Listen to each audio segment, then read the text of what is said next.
నమస్కారం. ఈరోజు స్టూడియోలో మనతో పాటు ఉన్నారు ప్రముఖ జ్యోతిష వాస్తు పండితులు మరియు పంచాంగకర్త బ్రహ్మశ్రీ డాక్టర్ నాయకంటి మల్లికార్జున శర్మ గారు. సో గురువు గారితో మాట్లాడి మరిన్ని విశేషాలు తెలుసుకుందాం. నమస్కారం గురువు గారు. గురుగారు, గురువు, శుక్రుడు అలాగే రవి ఈ 3 గ్రహాలు ఏర్పడటం వల్ల మనకు వచ్చేసి హస్తంగత దోషం అనేది ఏర్పడింది. సో ఇది మీరు చెప్పారు, ఇది చాలా ఇయర్స్ తర్వాత ఏర్పడుతుంది. 24 సంవత్సరాలకు ఒక్కసారి ఏర్పడే దోషం అనేసి అని చెప్పారు. సో మరి ఇక ఈ దోషం వల్ల వృశ్చిక రాశి వారికి ఏ విధంగా ఉంటుంది అంటారు, అన్ని విధాలుగా చూసుకున్నట్లయితే? తప్పకుండా అమ్మా. ఓం శ్రీ గురుభ్యో నమః. వృశ్చిక రాశి వాళ్ళకి ఏ విధంగా ఉండబోతుంది అయితే, గురువు శుక్రుడు రవి యొక్క కాంబినేషన్ అనేది ఉంది.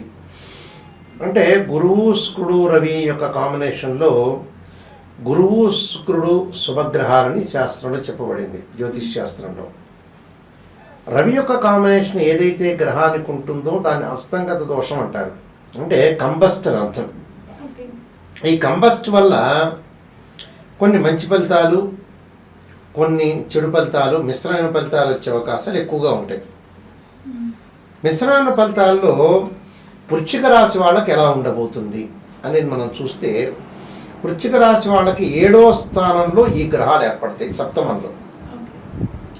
సప్తమంలో ఈ గ్రహాలు ఏర్పడటం వల్ల సహజంగా 2, 5, 7, 9, 11 స్థానాల్లో గురువు మంచివాడు. 1, 2, 4, 5, 8, 9, 11 స్థానాల్లో శుక్రగ్రహం అనేది మంచిది. మరి ఈ గ్రహాల యొక్క కలయిక వల్ల ఎలాంటి ఫలితాలు అనేవి వృశ్చిక రాశి వాళ్ళకి ఏర్పడుతున్నాయో మనం చూస్తే, వివాహాది శుభ కార్యక్రమాలు జరిగే అవకాశం అయితే ఒకటి ఉంటుంది. దానిలో మటుకు వాళ్ళకి ఎలాంటి దోషం లేదని చెప్పుకోవచ్చు, అంటే ఎలాంటి ప్రభావం లేదని చెప్పుకోవచ్చు.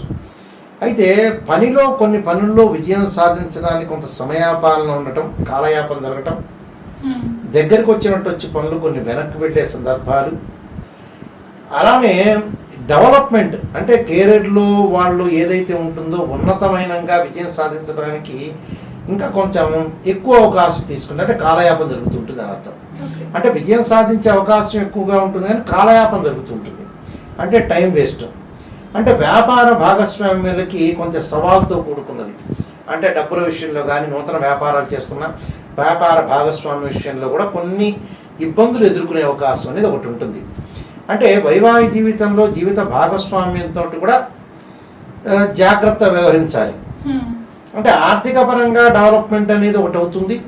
విదేశాలకు వెళ్ళే వాళ్ళు విదేశంకి వెళ్ళే అవకాశం ఉంటుంది. ప్రధానంగా స్థితిగతులు మారే అవకాశం ఉంటుంది. ఆరోగ్యపరంగా అనుకూలంగా ఉంటుంది. ఆర్థిక ప్రయోజనాలు కూడా బాగుంటాయి.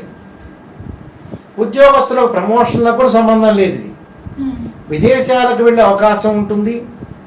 ఇక్కడ కంపెనీ త్రూ వెళ్ళే అవకాశం ఉంటుంది. అలానే వివాహాది శుభ కార్యక్రమాల్లో, ధార్మిక కార్యక్రమాల్లో కూడా పాల్గొనే అవకాశాలు ఉంటాయి. దానిలో కూడా ప్రాబ్లం లేదు.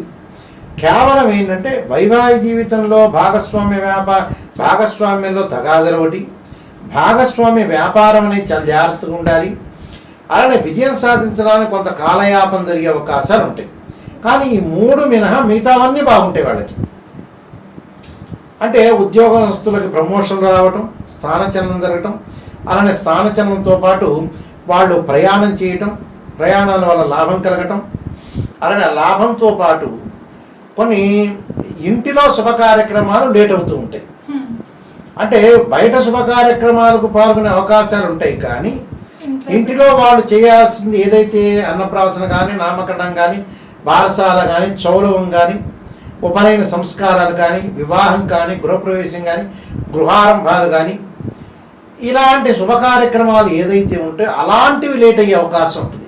అంటే వేరే వాళ్ళ దానిలో వీళ్ళు పార్టిసిపేట్ చేస్తారు, ఆతృతంగా పార్టిసిపేట్ చేస్తారు. వీళ్ళ విషయాన్ని దగ్గరికి వచ్చేటప్పటికి లేట్ అయ్యే అవకాశాలు ఉంటాయి. అలానే స్త్రీ యొక్క ఆలోచనలు కూడా కొన్ని మారిపోయే అవకాశాలు ఉంటాయి. మానసికంగా ఒత్తిడి గురే అవకాశాలు ఎక్కువ ఉంటాయి. పని ఒత్తిడి, మానసికంగా కొంత ఒత్తిడి పరంగా కొన్ని ఇబ్బందులు ఎదుర్కొంటారు ఇట్లు. అంటే బయట కార్యక్రమాలకి బాగుంటుంది, బంధువులతోటి స్నేహితులతోటి కూడా కొంత సహనంగా ప్రవర్తించాలి. సహనం కూడా చాలా ఇంపార్టెంట్ ఇక్కడ. ఇలాంటి విషయాల్లో కొద్దిగా కొన్ని ఇబ్బందులు ఎదుర్కోవడం జరిగే అవకాశాలు ఉంటాయి. అయితే సింగల్గా వ్యాపారం చేస్తున్న వ్యక్తులకు ఇబ్బందులు లేవు. భాగస్వామ్య వ్యాపారం పక్కనే వీళ్ళ కొలీగ్స్ తోటి పక్కన వాళ్ళతో కూడా కొంత జాగ్రత్త వివరించాలి. అంటే ఇద్దరు పార్ట్నర్స్ ఉన్నారు, వ్యాపారం చేస్తున్నారు, బిజినెస్, అతనితోటి డబ్బు పనితోటి గొడవ వచ్చే సందర్భం ఉంటుంది. అంటే ఫైనాన్షియల్ పరంగా క్రైసిస్ రావటం కూడా కాదు, ఇక్కడ ఫైనాన్షియల్ పరంగా ఇద్దరి మధ్యలో డిస్ప్యూట్స్ వచ్చే అవకాశం ఒకటి ఉంటుంది. అంటే నాకెంత కావాలి, నీకెంత కావాలని కోర్టు సమస్యలు పెండింగ్లో పడే అవకాశం ఉంటుంది. అంటే హియరింగ్ వచ్చే సమయానికి అదేదో వాయిదా పడుతున్నట్టుగా ఉంటుంది. అలాంటి విషయాల్లో కొంత జాగ్రత్త ఉండాలి. అలానే దుస్తులు కొనుగోలు చేయటం, బంగారు ఆభరణాలు కొనుగోలు చేయటం, అలానే ఇంటి విషయంలో కూడా ముందుకు వెళ్ళే అవకాశం ఒకటి ఉంటుంది. అంటే ఇల్లు కొనుగోలు చేయాలని, కానీ లేట్ అయ్యే అవకాశాలు ఉంటాయి. అంటే ఇలాంటివన్నీ కూడా కొన్ని విషయాల్లో వీళ్ళు జాగ్రత్త పడాలి. నేను ఇలా చెప్పినట్టుగా బంధువులతో సహనం ఉండడం, స్నేహితులతో సహనంగా ఉండాలి. కొన్ని విషయాలు ఏంటంటే జాగ్రత్త వహించి ముందుకు వెళ్ళాలి. లేకపోతే ఏంటంటే కొన్ని ఇబ్బందులు వచ్చే అవకాశాలు ఉంటాయి. అంటే ఇబ్బందులు కలగకుండా మన జాగ్రత్తలో మనం ముందుకు వెళ్ళాలి. అంటే ఎంతవరకు చేయాలో ఆ పనిని అంతవరకే చేయాలి. వీళ్ళు ఈ నెలలో మాట్లాడితే గొడవ జరిగే అవకాశం ఉంటుంది. మంచి చెప్పామంటే చెడు అయిపోతుంటుంది. అలా మంచి చెప్పొద్దు, చెడు చెప్పొద్దు. అంటే మౌనం అంగాయకారం అంటారు కదా, మౌనంగా వహించడం అనేది చాలా మంచిది. అంటే ప్రధానంగా స్థితిగతులు గతం కంటే మెరుగైపోయే అవకాశాలు ఉంటాయి, కానీ ఆర్థిక ప్రయోజనాలు బాగుంటాయి. ఆర్థిక పరంగా వీళ్ళు డబ్బులు సంపాదించడంలో బాగుంటుంది, కానీ కొంత ఖర్చు కూడా అవుతుంది వీళ్ళకి. అంటే కొంత ఖర్చు అయితే అంటే ఒక 25% వేస్ట్ అవుతుంది. దాన్ని కొంత ఆపుకోవాలి. అంటే గృహ ఉపకరణ వస్తువులు కొనుగోలు చేస్తారు, వాహనాలు కొనుగోలు చేస్తారు. దానితో పాటు పిల్లల యొక్క చదువులకు కొంత ఖర్చు పెడుతుంటారు. అలాంటి వాటిలో అంటే పిల్లల చదువులు అంటే చాలా ఇంపార్టెంట్. కానీ అనవసరంగా 25% అనవసరంగా వేస్ట్ చేయడం అనేది మంచిది కాదు. ఇలాంటివి కొన్ని వస్తుంటాయి. అలాంటి విషయాల్లో కొద్దిగా జాగ్రత్త పడి ముందుకు వెళ్ళాలి. అంటే ప్రాబ్లంని క్రియేట్ చేసుకోకూడదు. ఆ ప్రాబ్లంని మనం క్రియేట్ చేసుకోవటం వల్ల కూడా కొన్ని ప్రాబ్లమ్స్ వస్తుంటాయి. అలాంటి విషయాల్లో కొద్దిగా జాగ్రత్తగా ఉండి ముందుకు వెళ్ళాలి. అంటే ప్రతి పనిలో కూడా వివాదం లేకుండా, ఆర్గ్యుమెంట్స్ లేకుండా జాగ్రత్త వహించి ముందుకు వెళితే చాలు. దీనికి కొన్ని పరిహారాలు చేసుకొని ముందుకు వెళితే బెటర్ లైఫ్ అనేది వచ్చే అవకాశం ఉంటుంది.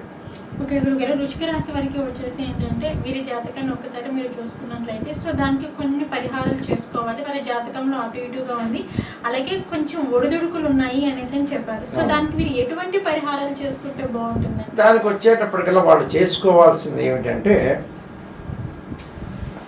ముఖ్యంగా వీళ్ళు విష్ణు సహస్రనామ పాలన చేయాలి. ఇంట్లో మానసికంగా ఆందోళన తగ్గడానికి క్షీరపుత్రాయుధ్యే అమృతతత్వాయ ధీమే తన్నో చంద్ర ప్రచోదయాత్ అనే మంత్రాన్ని, దానితో పాటు వాళ్ళు చేయాల్సింది ఏంటంటే ముఖ్యంగా దత్తాత్రేయ స్వామి యొక్క పారాయణం చేయటం, దత్త కవచాన్ని చదవటం చాలా మంచిది.